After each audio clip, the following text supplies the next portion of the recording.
Bonjour à tous. Donc, je vais vous présenter le début de ce webinaire et puis quant à Germain prendra la suite.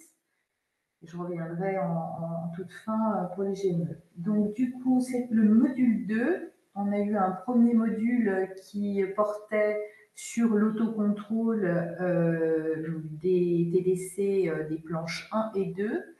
Et on enchaîne avec le module 2 sur l'analyse des coûts unitaires, donc de toutes les sections et des GME. On aura un module 3 qui est tout début juillet. Au niveau du sommaire, on va rappeler rapidement le processus de validation. Ensuite, on a l'analyse des données de coûts. On fera un focus sur les coûts SSR, puisque on est en SMR et que c'est les coûts finalement les plus compliqués à analyser. On fera aussi un focus sur les coûts des GME. Et puis, on reviendra sur l'utilisation visuelle ENC. Visual ENC. On commence par le rappel du processus. On a nos données Arcane, nos données Aramis. On vient les charger sur la plateforme IENC. On va commander des tableaux de contrôle et contrôler ces données via tous les tableaux de contrôle qui sont dans des planches dont on parle justement dans ce webinaire. Que ce soit en V1 ou à chaque nouvelle validation, on attend que vous commandiez vos tableaux de contrôle avant de valider. Même quand on fait des corrections, on recommande ces tableaux de contrôle, on contrôle ces données, et puis si les données sont satisfaisantes, eh bien on valide. Si les données ne sont pas satisfaisantes, c'est-à-dire qu'il reste encore des anomalies, on essaye de les corriger avant de revalider. Toute la documentation est en ligne sur le site de la TIH. On peut y aller par des raccourcis différents, notamment sur la plateforme IENC, dans le menu, dans l'écran principal d'accueil. On peut cliquer sur Documentation ENC-SSR 2023 qui nous emmènera directement sur la page de documentation de l'ENC-SSR 2023. On télécharge aussi les mises à jour de logiciels, notamment Arcane, où il y a eu plusieurs mises à jour, et là, on essaye de bien les faire avant de valider. D'ailleurs, ça débloque souvent des situations de problématiques d'imputation ou autres. Il faut donc bien les faire. Il y a aussi des tutoriels sur le l'ENC qui sont intéressants et qui vous pouvez donc aller chercher dans cette page de documents sur le site de la TIH, donc sur Arcane, mais aussi sur le minutage dans le l'ENC-SSR, le minutage des actes, etc. L'accès au tableau de contrôle, comme je vous le disais précédemment, se fait par le biais de la transmission de vos données d'Arcane et Aramis sur la plateforme IENC. On va chercher ces données, on les met sur la plateforme et ensuite on appuie sur le bouton de génération des tableaux de contrôle qui vous permet ensuite de les récupérer, d'accéder via plusieurs solutions, on va dire, soit individuellement, les tableaux de contrôle sont tous visibles individuellement, ou bien en téléchargeant le zip complet de tous vos tableaux de contrôle. Donc ce zip se présente ainsi. Il y a la liste qui s'affiche là et qui du coup présente l'avantage d'avoir l'exhaustivité de tous ces tableaux. Il y a en plus un tableau Excel, un fichier Excel qui regroupe dans chaque onglet tous les TDC. Donc c'est quand même assez bien. Et puis il y a un tableau aussi, un fichier Excel qui permet d'avoir la comparaison des imputations en onglet 3SA entre N et N-1, ce qui est super nécessaire pour regarder qu'on n'a rien oublié cette année. Dans ce webinaire, on va parler des tableaux de contrôle qui sont de la rubrique 3 à la rubrique 5. Ce sont tous donc les tableaux de contrôle qui portent sur les coûts unitaires. La rubrique 6, la dernière rubrique, c'est justement cet ensemble de tableaux de contrôle. Donc, on aura terminé à l'issue de ce webinaire 2 de regarder un petit peu l'ensemble des tableaux de contrôle qui existent. Il y a un guide de lecture des tableaux de contrôle qui est intéressant de regarder à chaque fois qu'on se pose des questions sur la signification d'un tableau de contrôle ou bien sur qu'est-ce que je dois regarder dans ce tableau de contrôle. Donc, dans ce guide, il est présenté le tableau lui-même, l'objectif du contrôle de ce tableau de contrôle, la source des données, d'où elles proviennent, si elles proviennent d'Arcane, d'Aramis, un peu des deux, et les actions correctrices qu'on attend s'il y a des anomalies ou des atypies. Donc, on va aborder maintenant l'analyse des données de coût, donc des SAC, des SNT, des LMLGG structures et des consultations. Puis ensuite, on abordera vraiment les coûts SSR, comme je vous le disais, les plateaux, les métiers, les SA, SPSSR.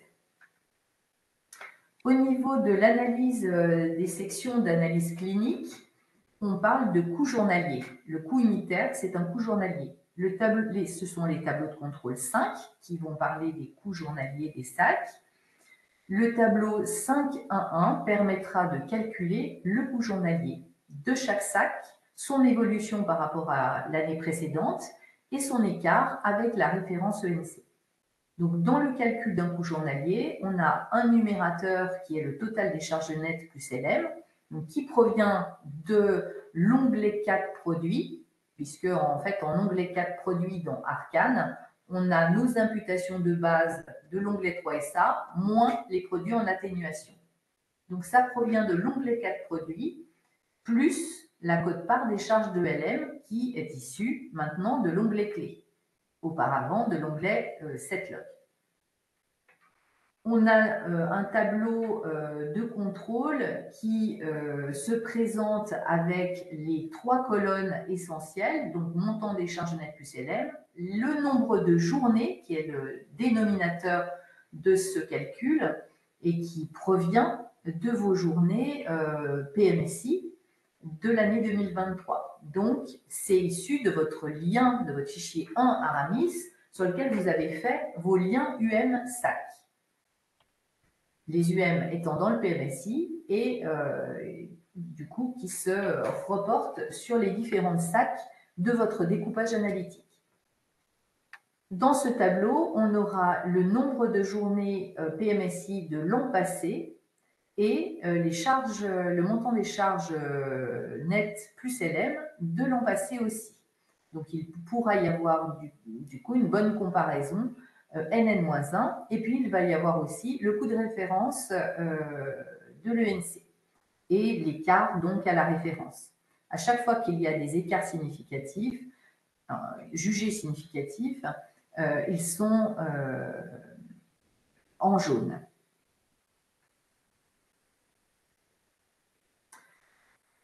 Donc, comme je vous le disais, le coût journalier étant composé des charges et de l'activité, du nombre de journées, on va regarder dans le tableau de contrôle 5.2 l'évolution de l'activité par SAC entre N et N-1.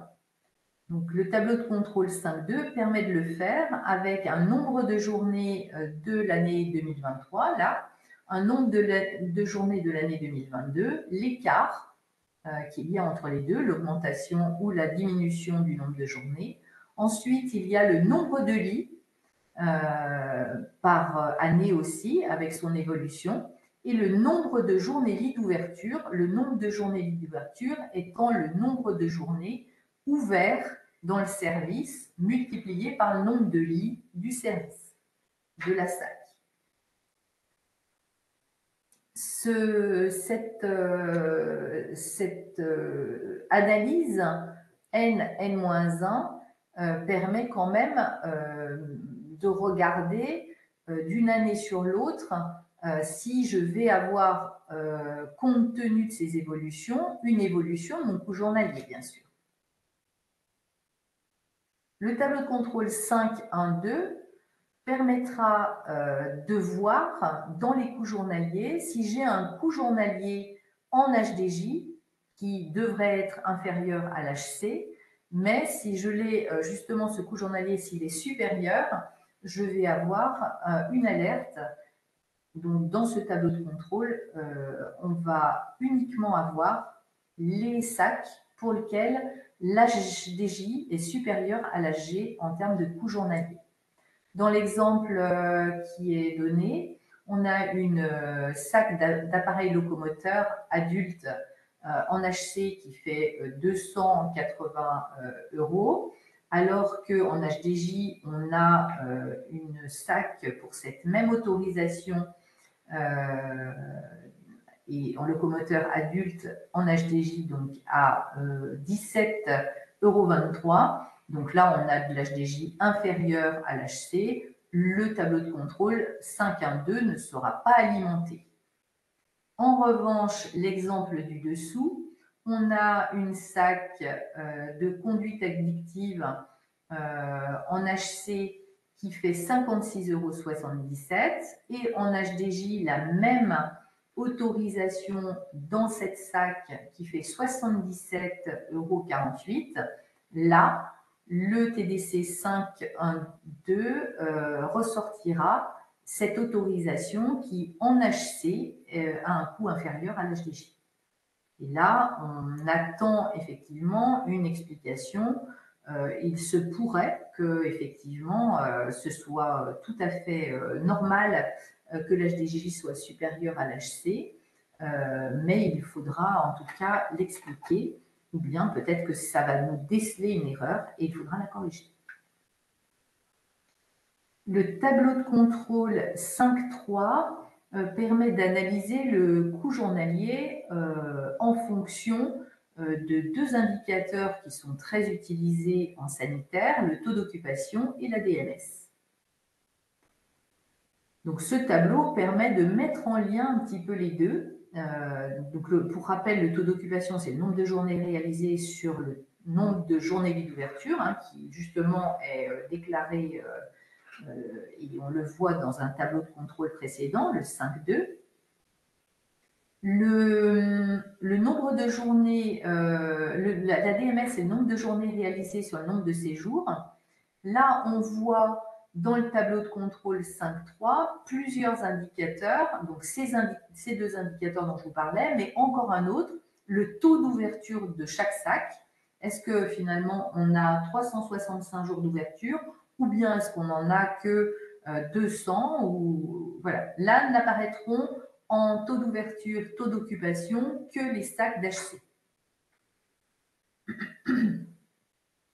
Dans l'exemple donné, on a une SAC d'affection de l'appareil locomoteur adulte hospice de jour. On voit que le coût journalier augmente de 19%. La DMS est restée stable à 21 jours. On peut avoir, par exemple, une incidence sur le coût journalier du fait d'une augmentation ou une diminution d'un taux d'occupation. Parce que si une même SAC avec le même dimensionnement de personnel réalise moins de journées, donc à un taux d'occupation inférieur à l'année précédente, il y a beaucoup de chances pour que le coût journalier augmente.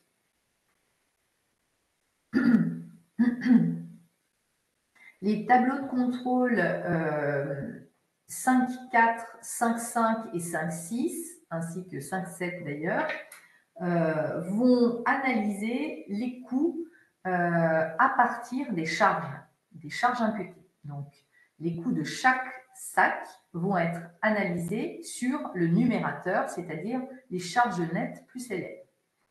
Donc, il y a beaucoup de tableaux parce que les composants de ces charges sont évidemment nombreux. Et ça peut vraiment, de regarder ces tableaux, peuvent vraiment débloquer sur l'analyse, en tout cas aller cibler là où il y a des évolutions ou des écarts par rapport à la référence.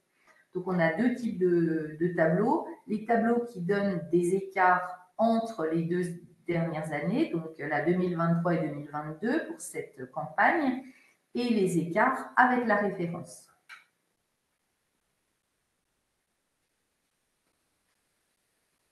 Au niveau de cet exemple qu'on vous donne, on a un tableau 5-5-2 qui va nous donner le poids des charges, par exemple, de personnel.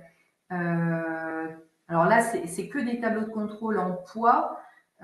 Certaines fois, c'est quand même bien mieux d'avoir un coût un coût par jour et non pas un coût en pourcentage. Le premier tableau est un coût en jour puisque on a un écart global de charge de personnel. Alors, je ne vois rien, c'est horrible.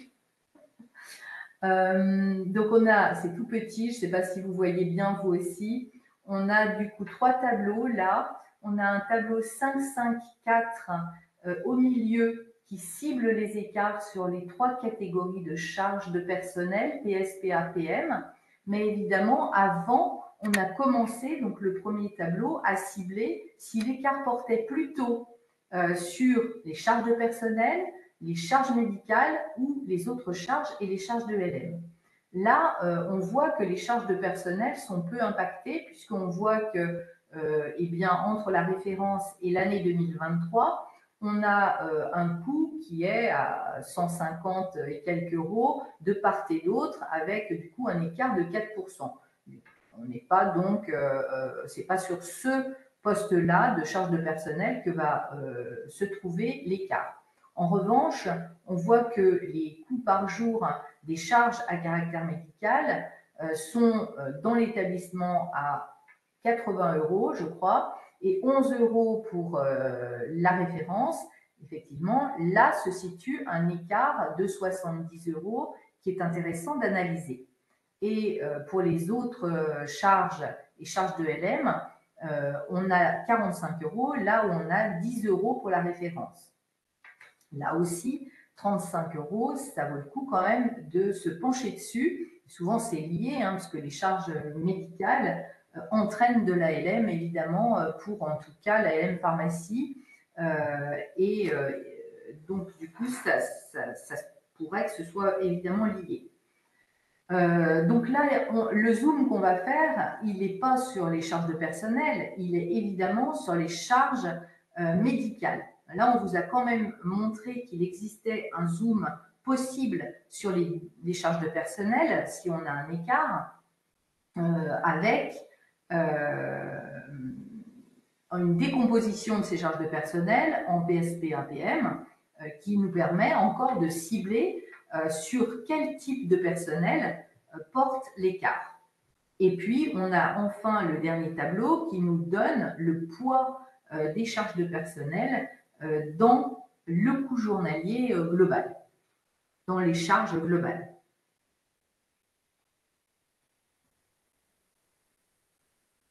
Donc, on rappelle dans cette slide de synthèse comment on vient identifier qu'il y a atypie et quelles sont finalement les atypies qui vont remonter en demande d'explication au niveau du RS. Mais bien auparavant, même en V1, vos atypies, c'est utile de les analyser sous ce prisme-là, puisque c'est ce qui va vous permettre de savoir si vous avez fait des erreurs ou si ce sont de réelles atypies. Donc, deux types d'atypies dans les sacs, les atypies relatives au coût journalier ou au nombre de journées et les atypies relatives au coût de SIPS ou au nombre de SIPS. En description de l'atypie, au niveau des sacs, pour le coût journalier, ressortiront en atypie les sacs dont les dépenses sont supérieures à 10% des dépenses de toutes les sacs et dont le coût journalier de l'établissement est en écart à la référence de plus de 50%, ou bien est en écart à la référence entre 40 et 50%, mais avec ce coût journalier qui a une évolution de plus de 30% par rapport à N-1. En nombre de journées, toujours pour du coup l'atypie numéro 1, si l'atypie porte sur le nombre de journées atypiques, ça voudra dire que le nombre de journées de la SAC est inférieur à 100. Donc, petit nombre de journées. Donc, un coût journalier qui potentiellement, effectivement, n'est pas bien représentatif. Au niveau des CIPS, celles qui ressortent en atypie sont celles qui ont d'abord des dépenses de PS qui sont supérieures à 10% des dépenses de PS de toutes les SAC, mais aussi qui ont un coût duo un coût de CIPS qui est supérieur à la référence de plus de 50%, ou bien que le coût de CIPS est entre 40 et 50% par rapport au coût de référence, mais aussi est supérieur à N-1 de plus de 30%. Pour les sacs avec un nombre de CIPS atypique, on est sur un nombre de CIPS inférieur à 100. Donc, toutes ces atypies remonteront dans les onglets atypies des sacs et devront être expliquées, commentées par l'établissement. Au niveau des CIPS, on a des tableaux de contrôle qui permettent de faire l'analyse. L'objectif pour chaque SAC, c'est de vérifier la cohérence du personnel qui est affecté par rapport à la charge en soins qui a été cotée et qui est donc qui ressort des points CIPS. Donc l'analyse du coût unitaire des CIPS et l'analyse des CIPS portent sur deux choses, les charges de personnel, le score. Il va falloir regarder du coup la cotation des CIPS en son évolution et son écart à la référence, et les charges de PS, leurs évolutions, leur écart à la référence, et aussi la cotation elle-même. On rappelle un petit peu comment se calcule le score CIPS, qui est le dénominateur de votre coût unitaire. Donc, le calcul du nombre de points de CIPS par jour découle de la cotation que vous avez faite. Elle doit être, selon la méthode Lamar, effectuée chaque jour de la semaine pour les 3 catégories de CIPS. Et dans le fichier 9, on retient ensuite une seule valeur, la valeur la plus fréquente de la semaine de chaque catégorie. Petit point là-dessus, si vous ne cotez pas tous les jours de la semaine, il est évidemment utile d'avoir quand même quelque chose pour savoir quelle est la vraie cotation hebdomadaire moyenne, la plus fréquente, on va dire, quand même que vous avez eu tout au long de cette semaine de prise en charge. Au niveau du score CIPS par RHA qui est retenu, on retient finalement le score le total des 3 scores CIPS, donc des 3 cotations, des 3 catégories de soins, qui est multiplié par le nombre de jours de présence dans la semaine. Le score CIPS donc de la SAC, c'est la somme de tous les scores CIPS de tous les RHA de la SAC. On vous a fait un petit exemple par rapport à ça. Et finalement, le coefficient le plus fréquent, c'est ce qu'on retrouve dans notre fichier 9. Et ce coefficient le plus fréquent, c'est celui qui ressort dans la semaine. Sur les 3 premières lignes, on a le plus souvent en soins de base le score de la cotation de 10 points en soins de base. C'est 10 points qu'on va retenir. Pour le soin technique, on a le plus souvent la cotation 4 qui ressort donc elle va être retenue. Et pour le CIPS relationnel, on a le plus souvent la cotation de 20 points et c'est 20 points qui va être retenu. Donc on aura 10, 4, 20 qui va être déclaré dans le fichier 9. Et ensuite, on va additionner ces points, ça va faire 34 fois 7 jours de présence là dans la semaine, et donc on va avoir un score de 238. Voilà un petit peu comment ça fonctionne. Les tableaux de contrôle qui vont être à votre disposition, ça va être les tableaux de contrôle 555 partie 1 qui va donner le coût du CIPS, le coût par section des CIPS, et qui va vous permettre d'analyser l'évolution de ce coût d'une année sur l'autre et l'écart à la référence. Donc, ce qui est surligné en jaune, c'est ce qui va être supérieur à plus ou moins 30% par rapport à entre n et n-1. Et comme on l'a dit tout à l'heure, entre 40 et 50% ou plus de 50% pour l'écart à la référence. En coût par jour, c'est intéressant de le regarder, ce coût des charges de PS par jour, parce que ça donne l'analyse sur le numérateur du coût du CIPS. Si on veut analyser un coût de CIPS, pareil, on a un numérateur qui est les charges de PS et un dénominateur qui sont le score CIPS. Donc, on va déjà regarder le coût des charges de PS. Mais ce coût des charges de PS est évidemment très dépendant au nombre de journées de la SAC, puisqu'on ne va pas mettre le même effectif de PS en fonction de l'activité qu'on a dans une section d'une année sur l'autre. Donc on peut avoir une évolution due à l'évolution de l'activité même de la SAC. Ça, c'est vraiment à prendre en considération dans les analyses. Là, dans notre cas de figure, on a une stabilité des charges de personnel qui sont par jour et qui sont autour de 58 €.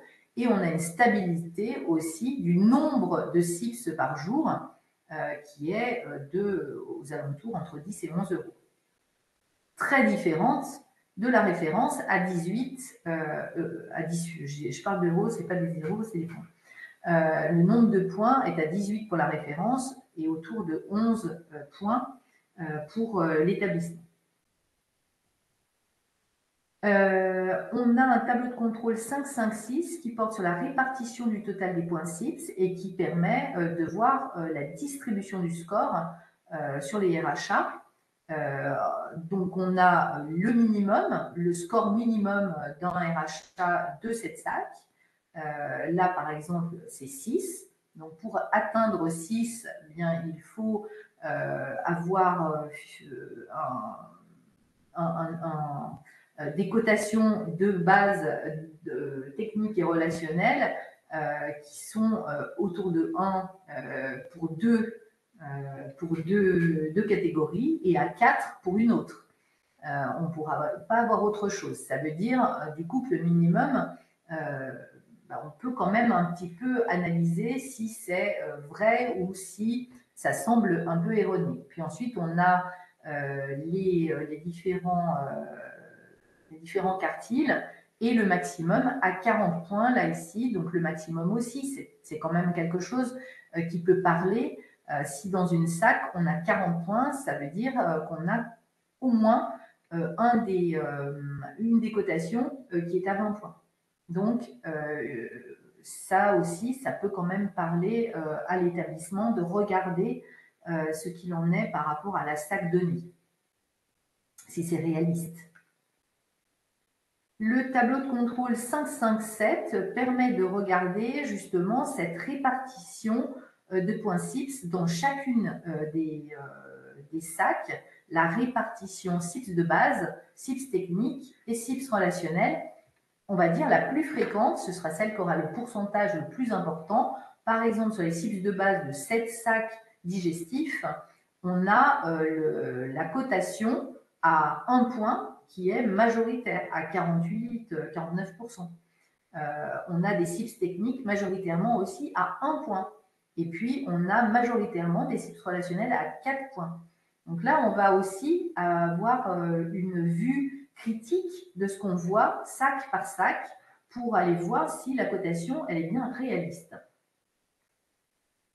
Cette année, nouveau tableau de contrôle 558 sur les RHA avec 0,6 puisque cette année, on peut avoir des cotations des RHA en HDJ à 0 point.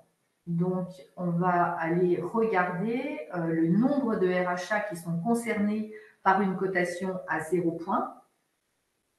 Donc là, par exemple, dans le tableau de contrôle, on voit qu'il y a 134 RHA et que ça représente 1,8% des RHA de cette SAC-là. Et on regarde aussi, il y a le nombre de RHA qui ont à la fois 0,6 et qui ont un nombre de journées inférieur ou égal à 1, donc avec un HDJ, avec une seule venue dans la semaine. Donc là, il y en a 27 sur les 134. Donc ça représente 20% qui ont réellement qu'une venue dans la semaine.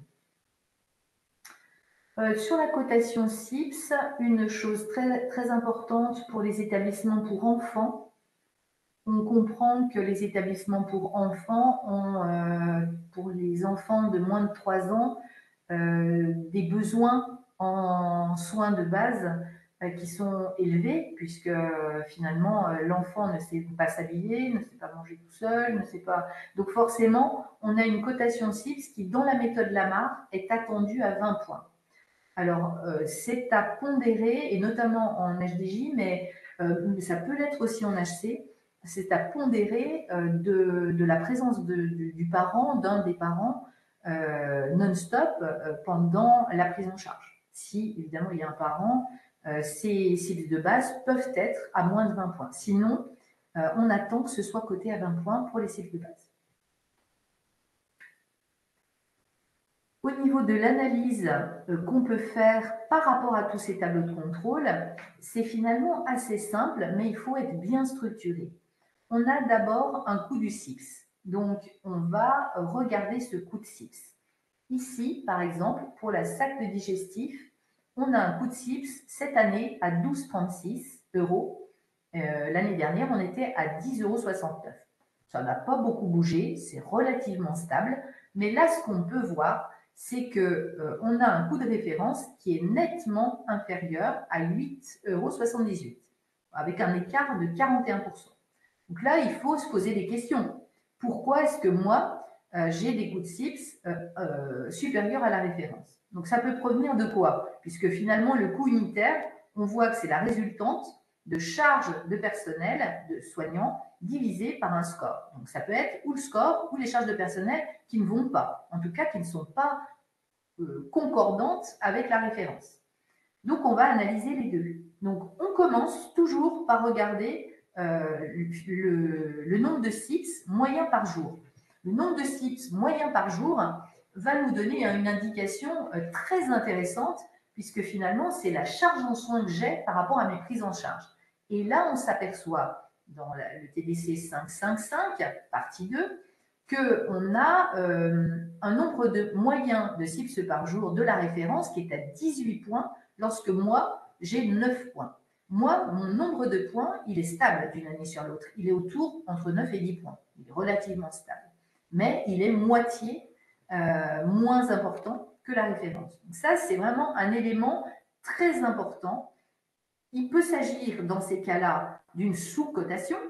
Moi, je n'ai pas appliqué une méthode de cotation qui est en rapport avec ce qu'on attend et ce que finalement font les autres établissements de l'ENC. Là, je vais réagir par une formation de mes équipes soignantes.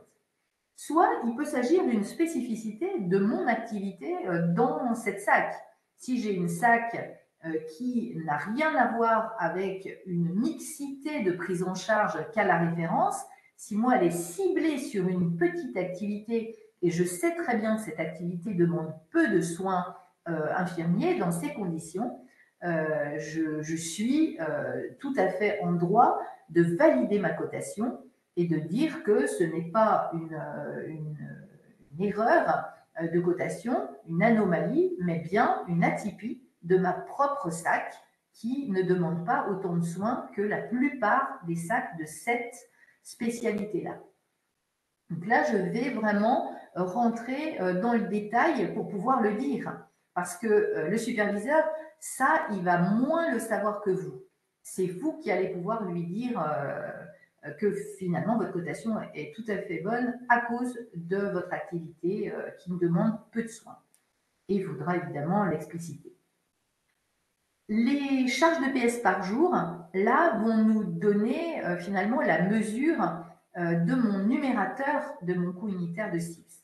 Donc là, on voit bien qu'il n'y a pas eu tellement d'évolution non plus. On est sur une stabilité des charges de personnel soignants qui ont été imputées et on a aussi une stabilité du nombre de journées. Donc, on a un montant de PS par jour qui reste stable aussi. On le voit par ce tableau-là. Vous voyez, on a tout, le nombre de journées. On voit que c'est stable. Le montant des charges PS par jour et la cotation du coût qu'on a fait et donc qui nous donne le nombre moyen de CIPS par jour. Quand on s'aperçoit d'une cotation inférieure et qu'on se dit tiens, c'est peut-être bien mon activité qui est différente de la référence, pourtant même que j'ai mis cette activité dans ce numéro de l'arbre analytique qui est vraiment le bon, eh bien, je vais aller regarder un tableau de contrôle qui est le 12.6 et qui liste les GME de ma SAC. Il va permettre du coup de venir regarder finalement le CASMIX de ma SAC et me permettre d'analyser justement si cette activité que je fais, elle est totalement ciblée. Comme là, on voit bien que c'est ciblé sur de l'obésité. On n'a quasiment que des GME d'obésité et des activités connexes à l'obésité. Donc là, on le voit, ça va tout à fait être le cas puisque on sait qu'en digestif, les prises en charge sont assez hétérogènes. Hein. Ça peut être des prises en charge de soins de suite de chirurgie ou bien de cancéro ou bien justement d'obésité ou autre.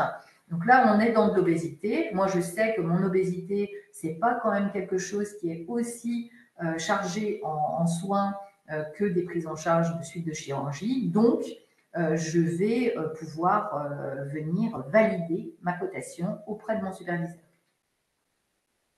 Là où on a encore une petite variante, c'est que là, dans mon cas de figure, quand même, j'ai un coût unitaire de mon CIPS qui est supérieur à la référence. Si j'avais eu un bon dimensionnement adapté à ma charge en soins qui est bien inférieure, si j'avais eu du coup une adaptation totale de mes PS, et bien du coup, j'aurais eu le même coût unitaire puisque j'aurais eu une charge en soins inférieure, mais un besoin donc de PS bien inférieur, et donc je serais arrivé au même niveau, donc à 8,78 € de coût unitaire. Là, ça veut dire que quand même, malgré le fait que je cote avec des CIPS à 9,42 points CIPS par jour, j'ai quand même un besoin, ou en tout cas, j'ai des PS un peu supérieurs à la référence aussi.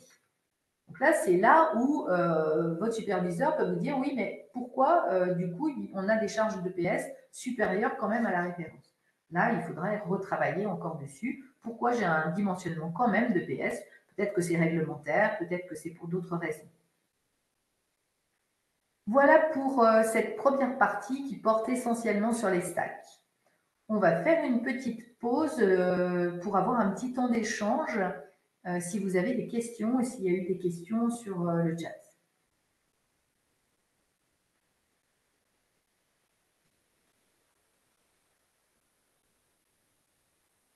Alors, je vois qu'il y a une question. Oui, je te laisse faire. Le coût journalier par sac ne prend en compte que les coûts directs. Alors, les coûts directs, oui, ils sont pris en compte évidemment, puisqu'en fait, finalement, dans l'onglet 3SA, on impute en direct sur les sections. On appelle ça des coûts directs.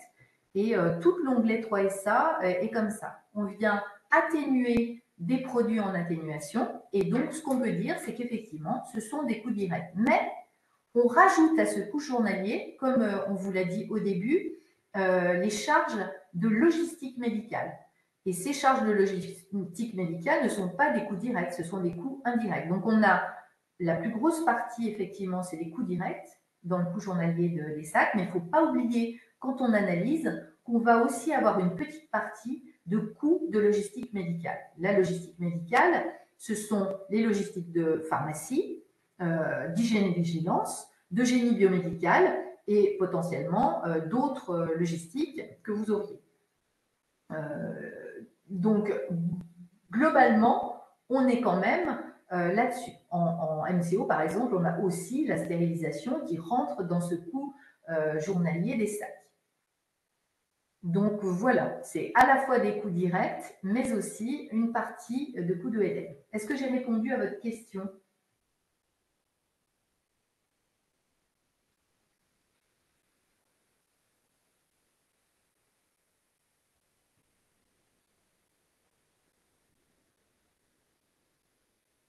Super. Est-ce qu'il y a d'autres questions, même par oral hein, on peut vous ouvrir le micro le cas échéant.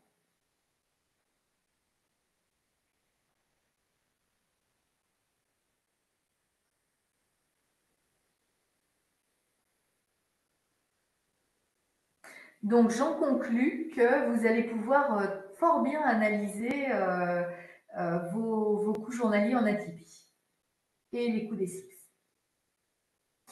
On fera en webinaire 3 un focus là-dessus, en fait, sur les analyses de toutes les atypies qui remontent en rapport de supervision et comment est-ce que vous pouvez, vous, faire des commentaires, aller chercher des informations, quelles informations, voilà. Donc ça fera partie des thématiques abordées au webinaire 3.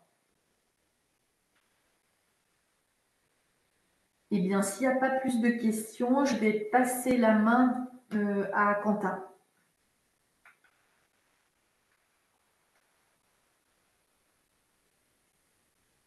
On va à présent aborder les SAMT, donc qui sont représentés via les TDC 6, et notamment le TDC 6.2 qui permet de contrôler la nature du haut déclarée en NN-1 par rapport à la nature du haut préconisée. Donc là, on peut voir que dans le tableau 6.2, les informations de mode de fonctionnement et de nature du haut sont issues de l'onglet UO d'Arcane. Là, dans notre exemple, on peut voir qu'on a 3 labos, 3 SAMT labos avec un mode de fonctionnement sous-traitance et avec une nature du haut en montance traitée. On a une radio standard en interne avec comme nature l'ICR. Donc, pour rappel, les SAMT en sous-traitance peuvent être soit suivis en montance traitée avec donc la charge suivie au séjour en fichier 4, soit suivi en UO comme une SAMT interne, et dans ce cas-là, l'UO sera suivi au séjour en fichier 10.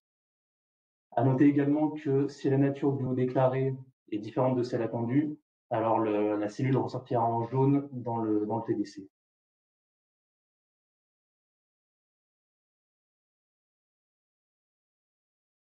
Donc, toujours sur le TDC 6.2, on va pouvoir voir également tout ce qui est évolution d'activité. Donc, en fait, par rapport aux UO que vous avez déclarés en onglet UO d'Arcane, vous pourrez voir les évolutions d'activité NN-1 pour les UO déclarés sur le champ SSR, mais également sur les UO total. Donc là, toutes les évolutions significatives sont à valider, commenter. Donc là, on peut voir dans notre exemple que les UO sont issus de l'onglet UO. Donc là, on va voir sur la sur la première SAMT labo générale, 3154 UO déclarés sur les séjours d'hospitaliers SSR. Sur la deuxième SAMT labo, on a au total 228 000 UO. Donc là, c'est ce qui va être repris dans la deuxième partie du TDC sur le nombre du UO total. Donc là, dès lors que vous aurez une évolution significative, donc plus ou moins, enfin supérieur à plus ou moins 30%, là, il faudra apporter une explication. Le TDC 6.4.1 nous permet de comparer le nombre d'UO déclarés dans l'onglet UO d'Arcane avec les UO suivis au séjour en fichier 10 par SAMT. Donc là, on peut voir que sur la SAMT exploration fonctionnelle du haut dynamique, on n'a pas de souci. On a 9489 UO, ICR suivis au séjour dans Aramis. Le même montant a été déclaré dans Arcane en onglet UO. Donc là, pas de souci. À l'inverse, sur la SAMT échographie, On constate qu'on a 23 467 ICR déclarés dans l'onglet IO d'Arcane, mais qu'aucun n'est suivi au séjour en fichier 10. Donc là, la conséquence, ça va être qu'on aura une non-valorisation des 47 000 € de charges de la SAMT qui seront entre guillemets perdues compte tenu de l'absence du haut déclaré sur ces rachats. Donc là, il faudra apporter une correction à ce niveau-là. Le tableau 6.3 nous permet de voir la répartition des UO sur les différents bénéficiaires, donc sur la partie 1 et et on a également un comparatif entre NN-1 sur la partie 2. Donc là, c'est également le reflet de votre onglet UO d'Arcane. Donc là, on peut voir si vous avez finalement des UO qui ont été consommés par d'autres champs entre guillemets que le champ SSR, par d'autres séjours que le type de site SSR. Là, vous aurez finalement tout le détail ici. Il faudra faire une comparaison, faudra s'assurer de la correcte ventilation entre les différents champs et y voir les évolutions en N-1.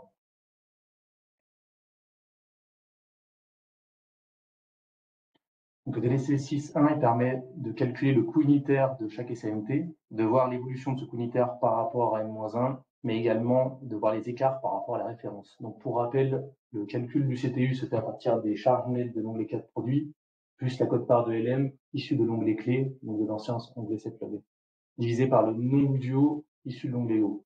Donc c'est ça qui vous donnera votre CTU, ainsi que du coup le CTU N-1 et le CTU de référence avec toutes les évolutions et les écarts qui vont avec.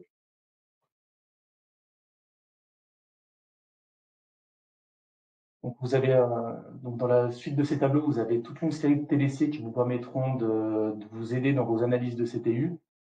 Donc en fait, de la même manière que les SAC, vous aurez des TDC qui vous permettent de comparer la décomposition des coûts entre un N-1, comparaison des poids de charge, des détails d'évolution de coûts par UO des charges de personnel, des charges médicales, etc.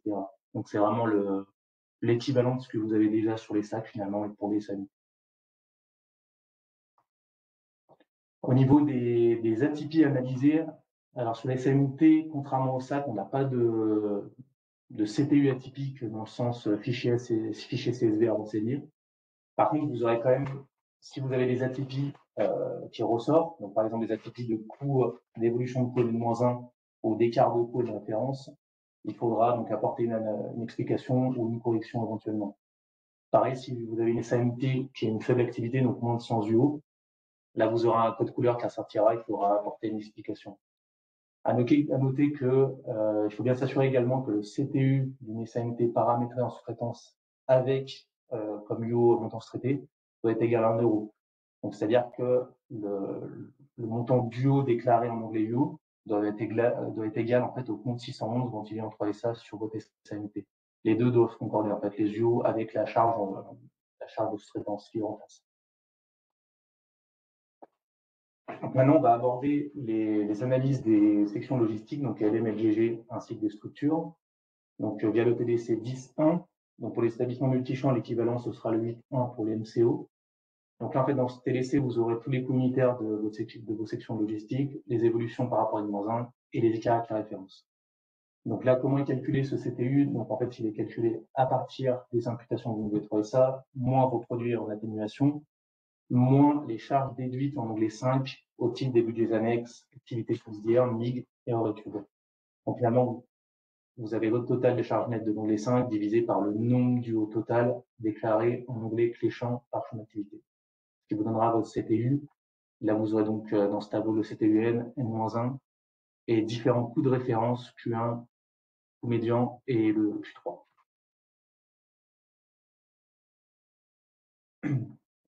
Donc attention au l'onglet 5, les charges indirectes sont déduites des sections LM, LGG et structure pour être imputées, donc, comme on l'a vu, comme je disais juste avant, aux budgets annexes, aux activités subsidiaires, etc. À noter que certains comptes de charges directes ne sont pas ouverts pour une ventilation en onglet 3. Et donc, il faudra les renseigner directement en onglet 5.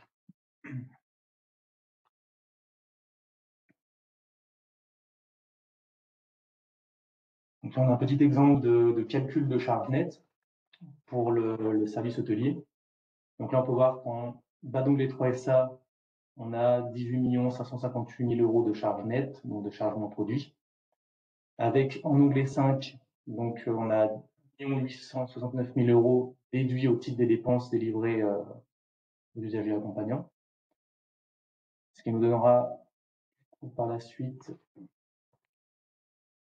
donc un montant des charges nettes après déduction d'onglet 5 de 16 688 000, divisé par 5 333 000 mètres carrés déclarés en onglet clé champ, donc sur les différents champs consommateurs. On a mis un petit rappel du webinaire 1 sur le remplissage de l'onglet, donc en fonction de finalement de si vous avez un classeur fusionné ou non, et en fonction de si vous êtes monochamp ou multichamp. Donc ça, tout ce point-là, on l'avait déjà vu dans le webinaire 1. On a quand même mis un petit rappel ici pour par rapport au remplissage de l'onglet clé champ, donc l'ancien 7 champs.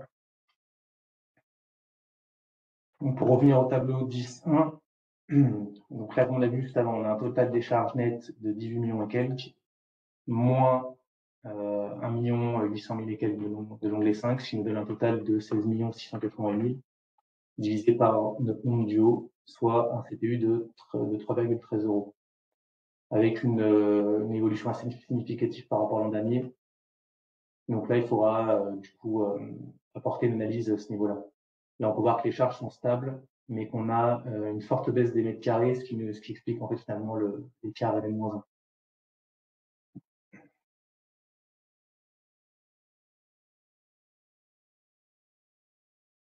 Donc, pour vous permettre de faire quelques pistes pour expliquer l'évolution du CPU. Donc, il peut être lié logiquement à une variation des charges directes affectées par rapport à N-1, à une évolution du nombre du haut, mais également à une variation des charges affectées aux activités subsidiaires, budgets annexes, etc. Car comme on l'a vu, les charges nettes sont calculées également à partir de l'onglet 5. Donc là, le TDC 10.2 vous permet de voir finalement les évolutions de charges consommées dans le cadre des activités subsidiaires. Sachant que vous avez également le TDC 1.7.8 qui permet une identification plus fine des montants déduits en onglet 5 ou imputés entre SA N-1, par type de logistique et par poste de charge. On l'a déjà abordé également lors du webinaire. Donc le TDC 10.3 qui permet de vérifier la cohérence des nombres de repas et de kilos de linge déclarés. Donc sur la partie 1, on va raisonner par champ. Donc là, ces données sont issues de l'onglet clé champ. Donc au total sur le champ sac SSR ou sac du champ concerné. Et la partie 2 qui permettra de vérifier la cohérence par SA. Donc ces données sont issues de l'onglet clé. Donc là, pour que l'analyse soit faite correctement, on suppose que les données soient concordantes entre les onglets clé champ et clé. Là, vous avez par exemple sur la partie 1 le nombre de repas moyens total consommés par le champ sac SSR. Pareil pour le nombre de kilos de linge.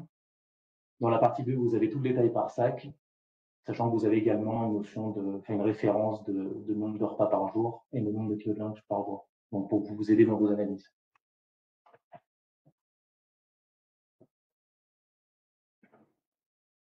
On va à présent passer sur les consultations, donc qui sont présentées via les TDC, via la planche de TDC 13, notamment le 13.1, calcul du coût unitaire des sections de consulte. Donc le calcul du CTU, il est fait à partir des charges nettes plus LM, donc toujours à partir de nos charges nettes de l'onglet 4 produits, plus la quote-part de LM issue de l'onglet clé, divisé par le nombre du haut déclaré en onglet UO. qui nous donnera donc notre CTU. Donc en fait, dans le tableau 10.1, vous aurez le CTU N, N-1, et à 5 qui sont d'évolution.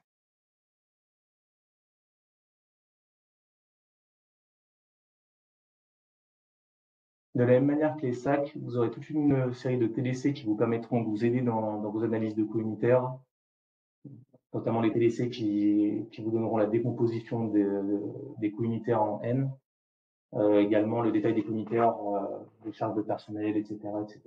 Donc on est un peu toujours dans la même continuité, dans la même logique que pour les sacs.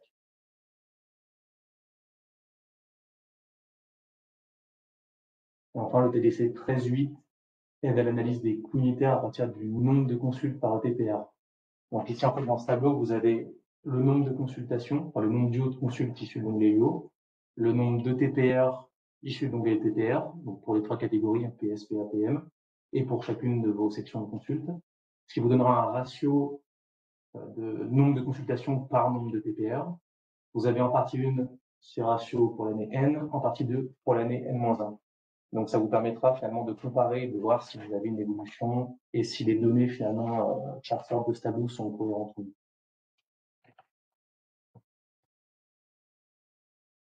Donc à présent, on va faire un focus sur le coût du SSR, donc finalement sur toutes les sections médico-techniques plateau, médico-technique métier, mais également sur les aspects SSR.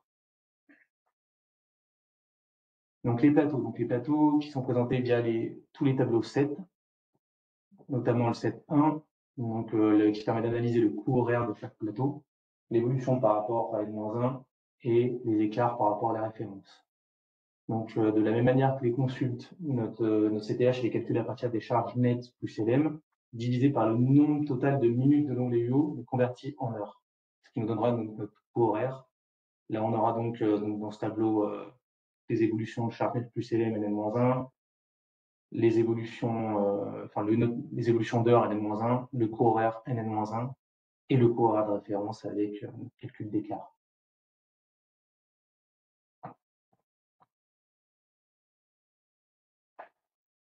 Donc là, si on prend un exemple de calcul de charge nette plus LM pour le kiné, pour le plateau kiné, donc là, on a au total en charge nette plus LM 235 000 € sur le plateau kiné, qui sont décomposés par 217 000 € de onglet 4 produits et 18 000 € à peu près un onglet clé. Donc, ce qui nous donne notre total de charge nette plus LM. Donc, les évolutions N-1 et l'écart N référence, donc qui ressortent en jaune, donc supérieur à plus ou moins 30%, doivent être analysés, expliqués et éventuellement corrigés en fonction des anomalies. Donc là, on peut voir par exemple que sur l'espace d'ergo, le CTH augmente de 73% et devient très supérieur à la référence. Donc là, en statistique, ça provient d'un double effet, d'un effet charge nette plus LM en évolution de 24%, mais également un effet de diminution du nombre d'heures de moins 28%. Donc ici, il faudra apporter une explication ou éventuellement une correction sur ces évolutions. Donc là, pour rappel, en onglet UO d'Arcane, il faut renseigner les minutes consommées par les patients pour les patients hospitalisés CSR, plus les minutes consommées par des patients extérieurs, ce qui nous donnera le total des minutes d'utilisation du plateau. Donc à noter que le remplissage des minutes consommées par les patients extérieurs ne concerne que les classeurs PNC, pas les classeurs fusionnés. Donc là, exemple sur le plateau balnéo. Donc là, on a au total 44 000 minutes, soit 733 heures, dont 676 heures consommées par les patients SSR.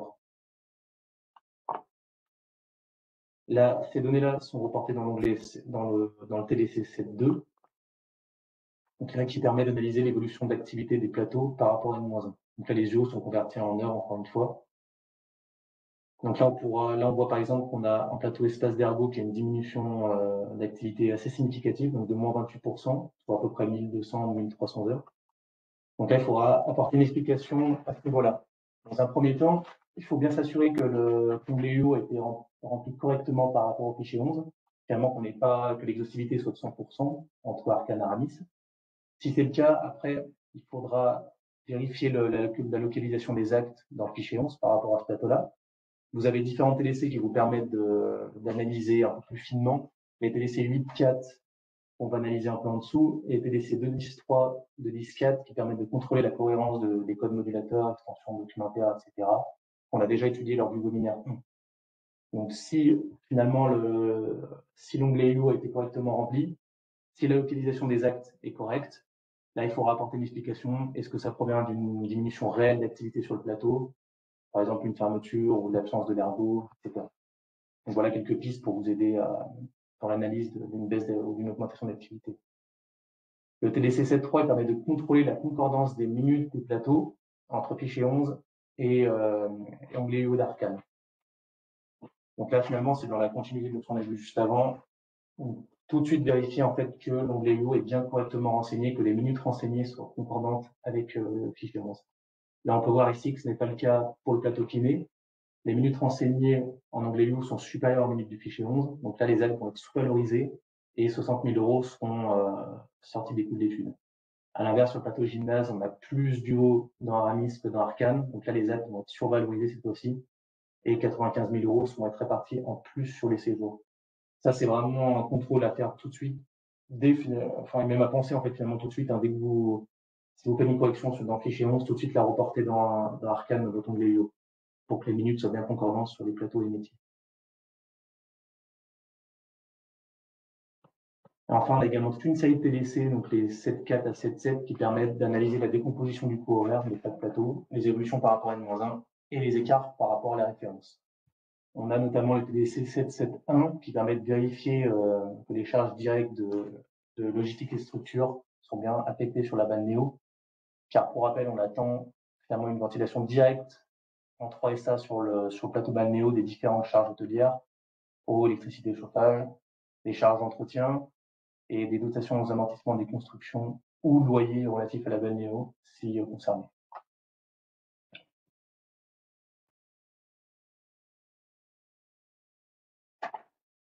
Le TDC 7.8 qui recense les plateaux en atypie. Donc là, si vous avez, si ce tableau-là apparaît, si vous avez des plateaux en atypie dans ce tableau, ce sera les mêmes qui ressortiront dans les fichiers CSV, donc d'atypie. Donc à noter que les atypies sont pas tout à fait les mêmes que sur les sacs, parce que là, ce sera pas des atypies de coût N-1 ou de coût N référence qui ressortiront, ce seront plutôt des atypies de faible utilisation, moins de 52 heures sur l'année, ou des atypies de coût de plateau qui viendraient impacter le coût total d'un rachat. Là, dans notre exemple, on peut voir qu'on a le plateau de locaux de simulation d'espace de vie qui a été utilisé moins de 52 heures, donc 60 minutes dans ce cas-là. Donc, il peut s'agir soit d'une réelle sous-utilisation du plateau ou d'un problème de localisation d'acte.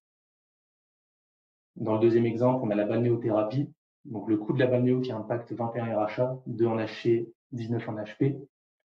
Et là, en fait, dans ce cas-là, ça provient du coût de la balnéo assez élevé, donc de 620 € par heure, qui impacte finalement le coût de plus de 21 RHA. Donc là, il faudra travailler sur les données de ce plateau pour expliquer ou corriger éventuellement.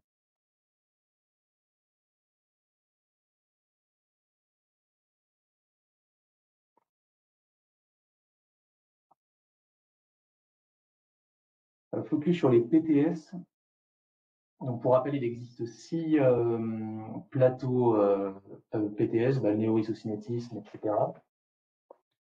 Donc pour rappel, sur l'été 2022, il a été créé des codes modulateurs de technicité et une extension PMSI CCN, donc qui sont en lien avec ces PTS. Donc attention au codage entre des codes modulateurs entre guillemets classiques et des codes modulateurs de technicité. Par exemple, pour la balle Néo, on doit bien coder une extension A4 pour une piscine non balnéo, et à l'inverse, une extension QM pour une piscine balnéo PTS.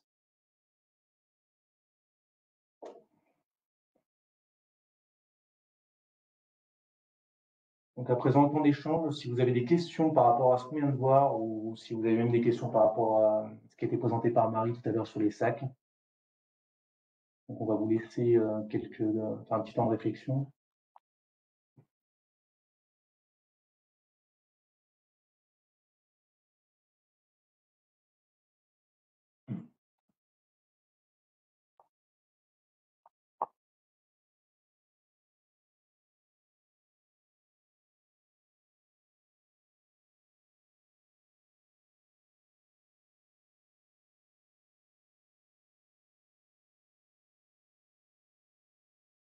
S'il n'y a pas de questions, on poursuit. Alors,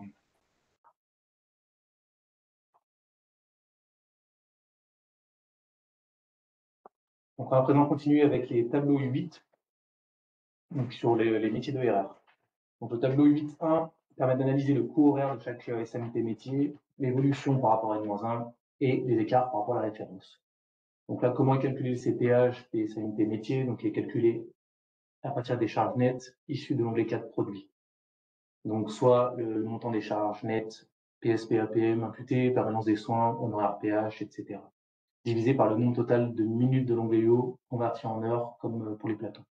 Ce qui nous donnera notre CTH avec du coup finalement, toutes les évolutions de charge nette, toutes les évolutions d'activité, CTH NN-1, CTH référence, et toutes les évolutions écarts qui vont avec. Là, de la même manière que pour les plateaux, vous allez renseigner en onglet UO d'Arcane les minutes consommées par les patients du SSR étudié, plus les minutes consommées par les patients extérieurs pour les classeurs ONC, ce qui vous donnera votre total des minutes de chaque métier, qui seront ensuite reportés dans le TDC 8.2, évolution des données d'activité des SMT métiers, et convertis en heures.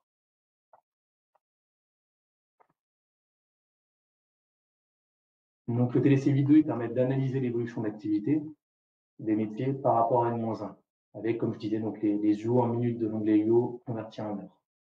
Là, on peut voir sur notre métier d'esthéticien qu'on a une baisse des heures de moins 28%. Donc, il faudra ici apporter une explication. Donc là, comme je disais tout à l'heure, bien s'assurer que l'onglet UO a été rempli en concordance avec le fichier au séjour, en fichier 11. Si c'est le cas, du coup, il faudra apporter une explication sur la diminution de l'activité. Est-ce que c'est une diminution réelle en raison d'arrêt maladie, de diminution d'activité de l'établissement, etc., etc. Donc, comme pour les plateaux, donc on a le TDC 8.3, donc l'équivalent du 7.3 des plateaux, qui permet de contrôler la concordance des minutes pour chaque SMT métier entre fichier 11 et onglet UO. Donc là, on peut voir, on a par exemple pour le métier kiné, on a plus de minutes déclarées en onglet UO que sur Aramis. Donc là, les actes vont être sous-valorisés. À l'inverse, sur le métier de psychologue, on a plus de minutes en onglet UO, enfin on a moins de minutes pardon, en onglet UO que sur le suivi au séjour Aramis. Donc là, les actes vont être survalorisés. Donc là, attention à bien, comme je disais, donc à bien reporter en onglet UO tout ce que vous faites du fichier 11, en fait, toutes les corrections, si vous en faites, à bien corriger votre onglet UO. Et aussi, lors de votre autocontrôle, à bien regarder tous ces tableaux-là qui vous permettent de voir que Arcane et Aramis sont bien concordants ou pas. Donc les TDC 8.4, donc ils vous permettent de voir en fait toute la localisation de vos actes en fichier 11. Donc sur le TDC 8.4.1, vous avez la répartition du temps de travail. Donc c'est les minutes du fichier 11 converties en heures. Sur le TDC 8.4.2, vous avez la répartition de l'activité en nombre d'actes codés, donc sur les différents plateaux. Donc là, il faut bien s'assurer de l'adéquation entre les SMT métiers et les SMT plateaux et corriger éventuellement la localisation des actes en cas d'anomalie. Là, dans notre exemple, on peut voir que le diététicien intervient essentiellement hors plateau et sur le plateau cuisine. On peut voir que le psychomote intervient essentiellement sur le plateau psychomote. Donc là, c'est plutôt cohérent. Ces tableaux, ils permettent également de faire ressortir une sous-utilisation de certains plateaux. Donc là, à confirmer par l'établissement, qui devra donc vérifier la localisation des actes et s'assurer qu'il y a une réelle sous-utilisation de ces plateaux ou éventuellement corriger si besoin.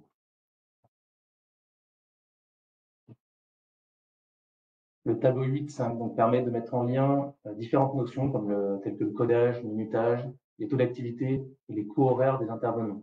Donc, pour rappel, le taux d'activité est calculé à partir du nombre de minutes de l'onglet UO, converti en heures, divisé par le nombre de TPR fois 1607 heures, donc le TP théoriquement travaillé. Donc un taux d'activité élevé, supérieur à 100, on peut traduire un surminutage et ou un surcodage et ou un nombre de TP sous-estimé. Donc là, il faudra vérifier les activités transversales. Un taux d'activité élevé entraîne un coût horaire faible et donc un coût d'intervenant potentiellement sous-évalué. À l'inverse, un taux d'activité faible, donc inférieur à 80%, peut être expliqué par un sous-minutage et un surcodage et ou un nombre de TP surestimé et éventuellement par une activité RR non décrite par le César et donc non codable. Donc là, à l'inverse, un taux d'activité faible entraîne un coût horaire élevé et potentiellement une intervenance surestimée sur les séjours.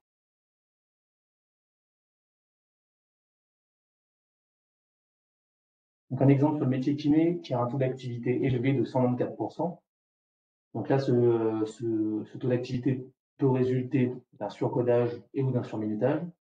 Or ici, on voit que le nombre d'actes par ETP semble cohérent. Il est un peu plus faible que la référence, mais il est plutôt cohérent avec celle-ci. Donc là, dans ce cas-là, on suppose plutôt un surminutage qu'un surcodage. Mais il peut s'agir également de la présence de stagiaires non rémunérés que dans ces actes. Donc, on aura en fait des stagiaires qui auraient pu avoir codé, donc on aurait leur activité déclarée dans le fichier 11 et dans l'onglet UO. Par contre, à l'inverse, on n'a pas d'ETP et de charge non plus dans Arcane. Donc, il faudra s'assurer que le retraitement des activités transversales n'est pas surestimé également. Donc là, ce taux d'activité élevé, on peut voir ici qu'il entraîne un coût horaire faible de 25 € et de moins 30% par rapport à la référence. Donc là, il y a un réel impact finalement du taux sur le CPH. À l'inverse, donc exemple sur l'éducateur sportif qui a un taux d'activité faible, donc de 48%. Donc ce taux, il peut résulter d'un sous-codage et ou d'un sous-limitage. Là, on peut voir que le nombre d'actes par ETP est assez faible, moins 66% par rapport à la référence, donc ça peut être probablement un sous-codage, possiblement un sous-codage. Donc il faudra s'assurer également, dans tous les cas, que le retraitement d'activité transversale n'est pas sous-estimé. Ça pourrait expliquer le taux d'activité faible. Vérifier les activités transversales qui sont peut-être encore finalement sur la section. Donc là, le taux d'activité faible entraîne un CPH élevé de 49 €, soit plus 73% par rapport à la référence. Donc, on voit bien ici le vrai impact du taux d'activité sur le CPH finalement, pour les deux métiers.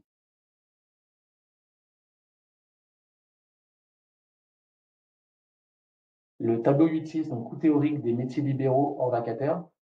Donc ce tableau, il permet de rapporter le total des honoraires des intervenants hors exploitation de l'onglet 2 ONO au total de leurs minutes de l'onglet O, converti en heures toujours, pour vérifier la cohérence du CPH théorique calculé.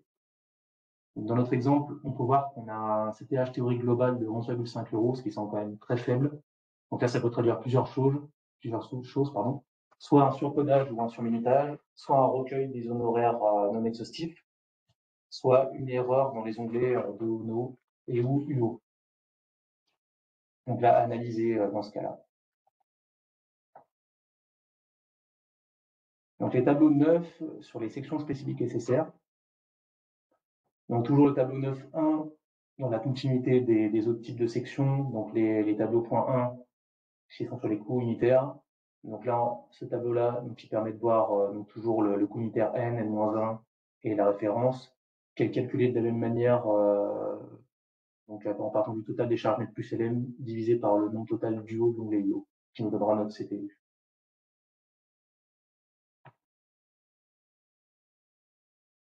Donc exemple du calcul des charges nettes plus LM de l'atelier d'appareillage.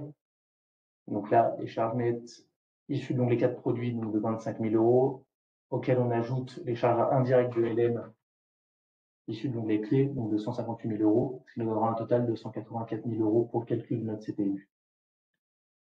Donc là, les CPU analysés, donc c'est tous ceux qui présentent une évolution significative par rapport à N-1 et ou des écarts N référence. Donc là, on voit que c'est le cas sur les deux sections, donc il faudra les analyser. Donc là, de la même manière que pour les sacs, on a les TDC 9.4 à 9.7 qui permettent d'analyser la décomposition des coûts unitaires, les évolutions par rapport à N-1 et les écarts par rapport à la règle. Donc c'est le même principe que les tableaux 5.4 sur les sacs.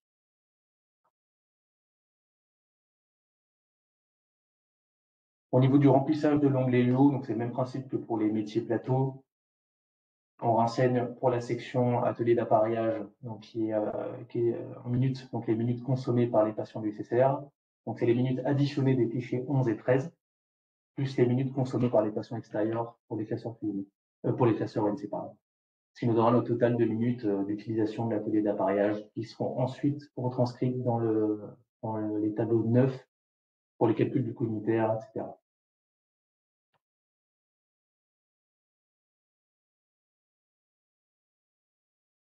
Donc les TDC 9.2 à 9.3 permettent de contrôler l'exhaustivité des UO, finalement, entre Arcane et Aramis. Donc le TDC 9.2, donc, qui fait le focus sur l'atelier d'appareillage de confection interne. Le TDC 9.3 sur le parc de matériel roulant interne. Donc là, il faudra finalement, via ces tableaux, on se rend bien compte du correct remplissage de l'onglet UO par rapport au suivi au séjour. On peut voir, par exemple, pour l'atelier d'appareillage, qu'on a 24 825 minutes suivi au séjour en fichier 13, qui ont bien été reportés sur la ligne Spit SSR en onglet UO. Pareil pour le parc de matériel roulant, on a 904 séjours concernés suivi au séjour en fichier 12, et on a bien 904 séjours de Spit SSR déclarés en onglet UO. Donc, pas d'impact sur la valorisation. Donc là, il n'y a pas de souci de remplissage. Donc, focus sur les sections typées en interne. Donc, j'ai délaissé 9.8, on recense la distribution des minutes des actes César, fichier 11 hors acte César, fichier 13 sur les RHA. Donc là, avec le tableau 9.8.1, vous allez pouvoir voir en fait, finalement toute la distribution des minutes, le minimum, Q1, moyenne, médiane, Q3 max. Donc là, vous pourrez voir finalement, enfin, vous pourrez analyser des atypies s'il y en a. Là, par exemple, on voit qu'on a une durée max de 720 minutes qui semble assez élevée. On pourra voir la cohérence de cette durée-là et éventuellement corriger le fichier 11 si nécessaire.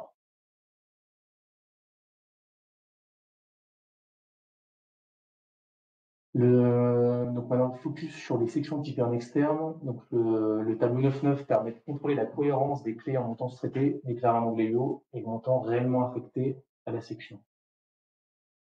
Donc pour rappel, le nombre de clés provient des données administratives, donc de l'onglet IO, et le montant total des charges nettes est issu des onglets 4 produits et 6 CD. Donc là, sur notre exemple, on a une section parc de matériel roulant externe avec 22 000 UO déclarés dans Arcane en onglet IO, 20 000 € de charges nettes en onglet 6 CD, soit un écart de 2 000 € entre l'onglet IO et les charges nettes. À noter que si les charges de location sont subies en fichier 2 et ont été déclarées en onglet 6 CD, le montant et taux subi seront renseignés donc, dans la dernière partie du tableau. Vous aurez les charges directes sudo séjour et le taux de charge direct sudo séjour.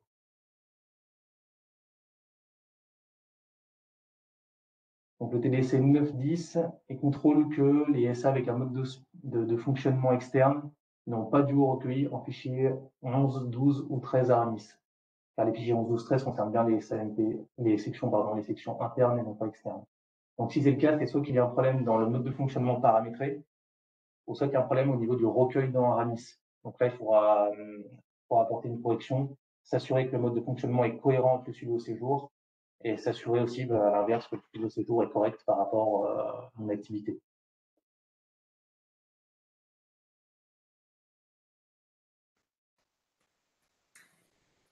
Je reprends la main pour l'analyse des coûts des GME.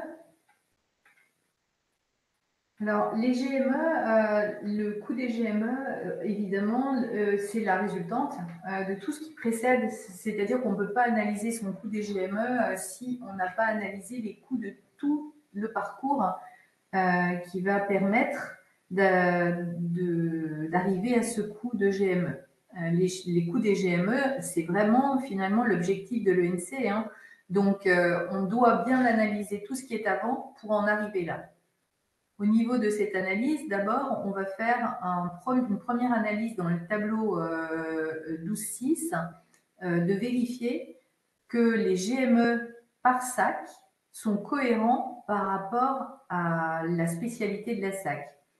C'est-à-dire qu'on a bien une homogénéité d'activité dans nos SAC, et si on ne l'a pas, qu'on en soit bien conscient, parce qu'effectivement, dans chaque SAC, si on a une homogénéité un petit peu perturbée, on va avoir un coût qui va être un peu moyenné au niveau des GME. Ça va nous conduire à avoir des GME qui vont être non vraiment spécifiques, puisqu'on aura un petit peu de coûts qui seront issus d'autres spécialités.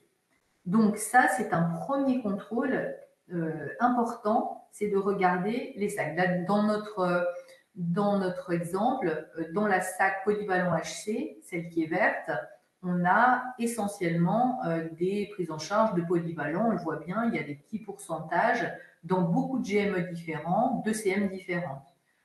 On a dans la SAC de digestive AJ uniquement 100% de prise en charge d'obésité. Là, c'est intéressant de regarder ça parce qu'on voit un petit peu toutes les activités qu'on a dans chacune des SAC et qui vont finalement rejaillir sur le GME. Et là, on peut voir aussi les parcours comme ça. Dans quel SAC est pris en charge ce GME, tumeur maligne du système nerveux, le premier, 0106 à 1. Eh bien, il est pris en charge dans la SAC polyvalent. Donc, ça, c'est un élément de connaissance important. Le tableau de contrôle 12,7, il va nous permettre de regarder entre n et n-1 et entre n et le référentiel, le coût final du moyen journalier de chaque GME. Et là, dans ce tableau de contrôle 12,7 seront présentés les 20 premiers GME avec des effectifs les plus importants. On va voir dans ce tableau non seulement le coût moyen journalier, mais aussi la dispersion des coûts moyens journaliers du GME. Dans ce GME, il y aura des coûts qui vont être plus ou moins importants et cette dispersion, elle est très importante puisqu'elle va nous permettre de voir, donc ça c'est en pourcentage, hein, c'est l'écart type divisé par le coût brut moyen, et ce pourcentage, plus il est élevé, ça veut dire plus il y a un écart entre chaque GHM, entre chaque GME qui constitue ce GME.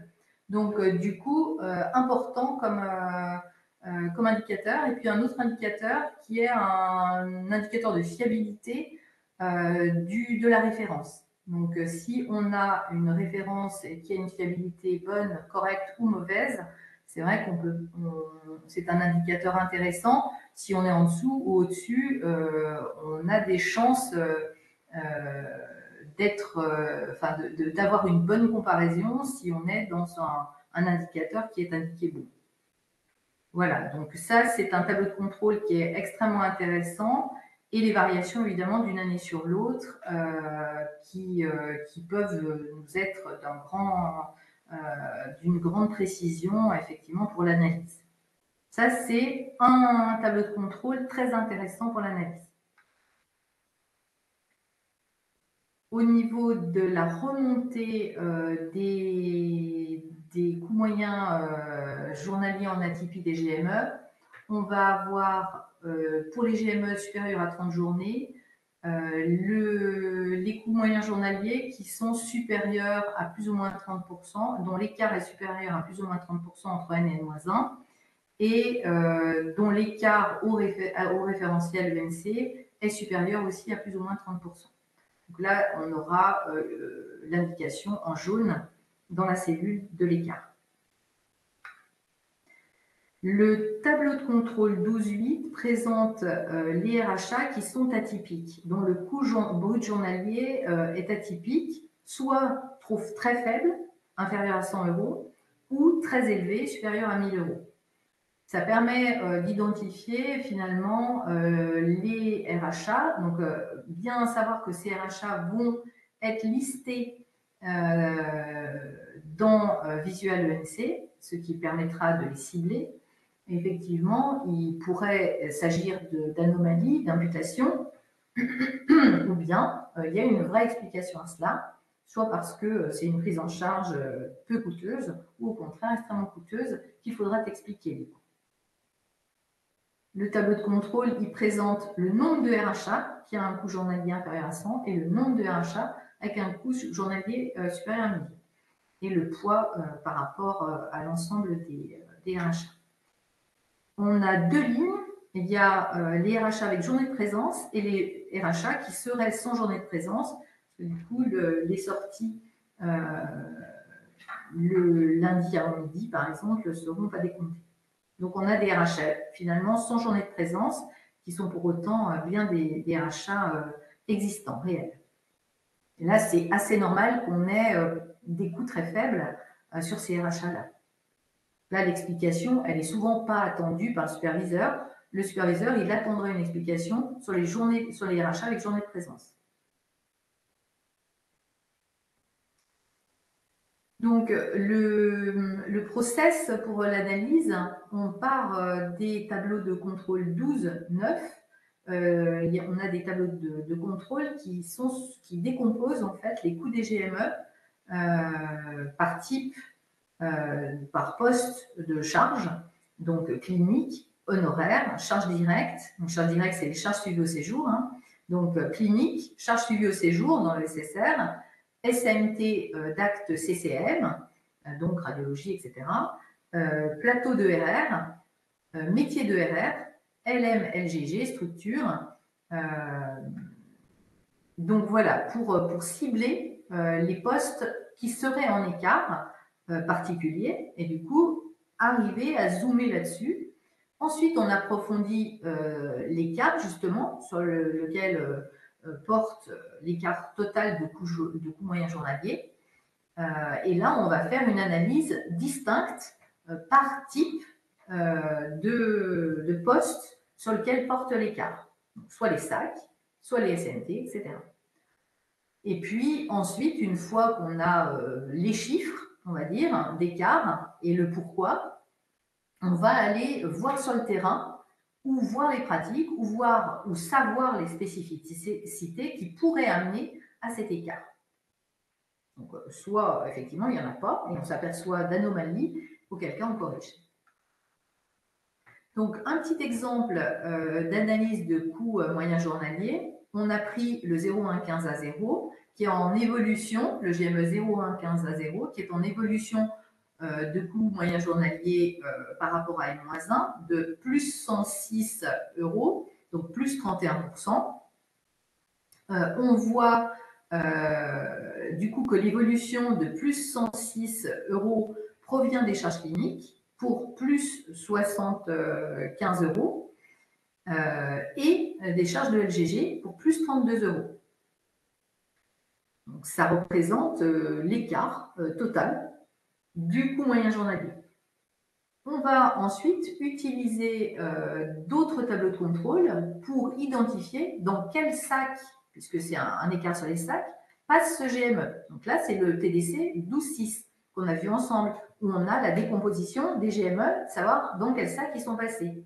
Puis ensuite, on va aller voir les coûts unitaires de la sac concernée, donc dans les TDC 5.1, pour pouvoir cibler plus précisément si déjà la SAC a un coût journalier en écart avec la référence, et même au niveau du coût journalier, quels sont les écarts à l'intérieur des postes de charge. On a vu tout à l'heure que la décomposition des coûts journaliers des SAC, on avait la décomposition charges de personnel et encore à l'intérieur PS, PAPM et les charges médicales, qui sont toutes les charges du coup de spé pharma, etc., de consommables, et puis les autres charges. Donc là encore, on va aller de plus en plus approfondir cette analyse-là.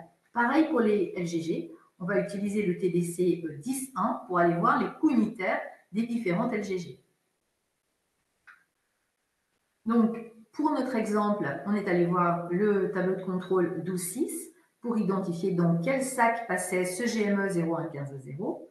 Il passe dans la SAC de système nerveux pour enfants, adolescents en HDJ. Donc ça déjà, on l'a. Donc ça, c'est une SAC neuropédiatrie, pardon, HDJ.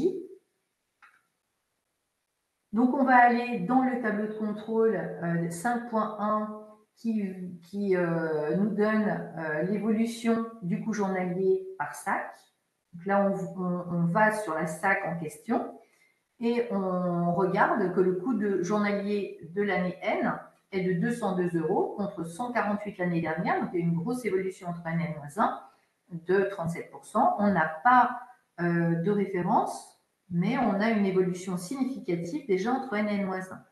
Donc, cette hausse du coût journalier de la SAC, on a dû normalement l'expliquer, l'analyser et l'expliquer auparavant. C'est pour ça qu'il faut bien faire ces analyses dans le bon sens. Et évidemment que si on a une SAC qui a 202 euros de coût journalier, ça va forcément impacter le GME. Si ça l'impacte, c'est donc très intéressant d'avoir analysé cette évolution de coût journalier de la SAC.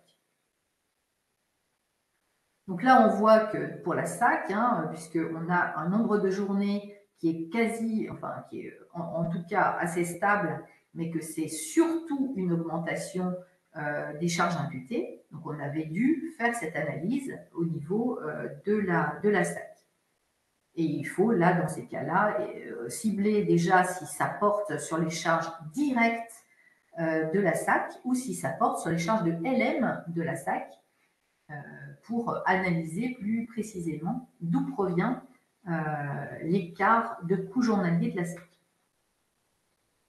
On fera la même chose évidemment sur la LGG, on va analyser de la même façon.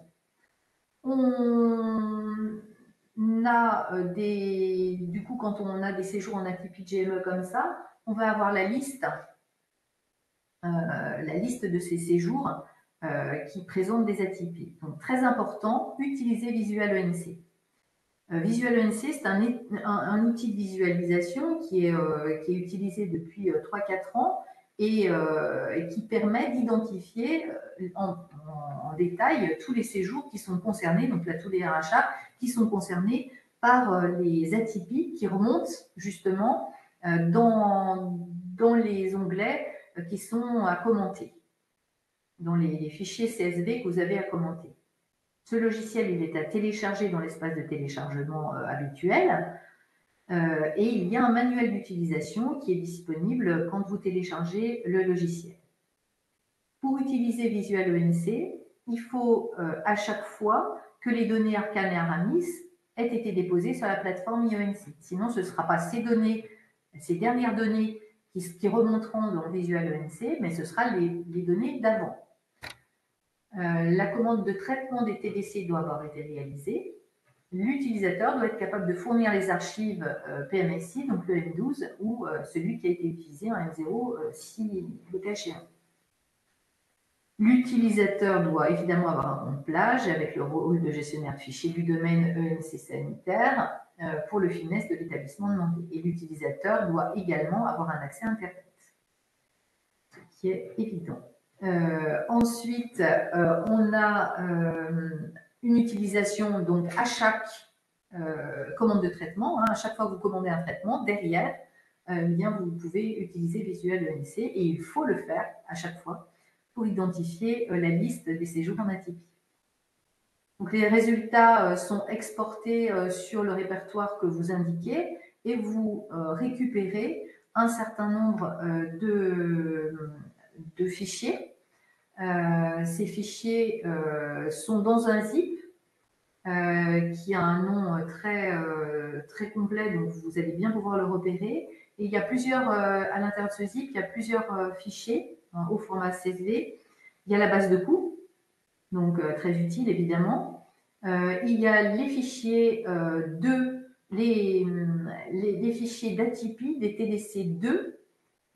Donc, je vous rappelle que les TDC2 portent sur l'analyse du fichier 11. Donc, c'est important parce que quand on a des atypies, des anomalies sur le fichier 11, de savoir où porte l'anomalie, c'est quand même très utile. Des TDC4 qui sont du coup les tableaux de contrôle, je vous rappelle, des séjours sans minutes de RR, des séjours sans charge suivie au séjour.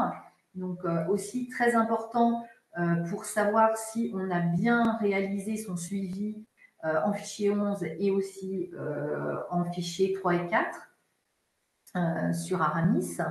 Et puis, ça reprend aussi le TDC 12.8, justement, des atypies, donc des différents GME. Donc, ce Visual ENC, téléchargez-le. Il est extrêmement important que vous ayez un détail de tout ce qui vous ressort en anomalie ou atypie. Voilà, je crois qu'on a fait un petit peu le tour. On va refaire un petit temps d'échange si vous voulez. On va peut-être enlever terminer l'enregistrement et du coup on pourra avoir un échange totalement libre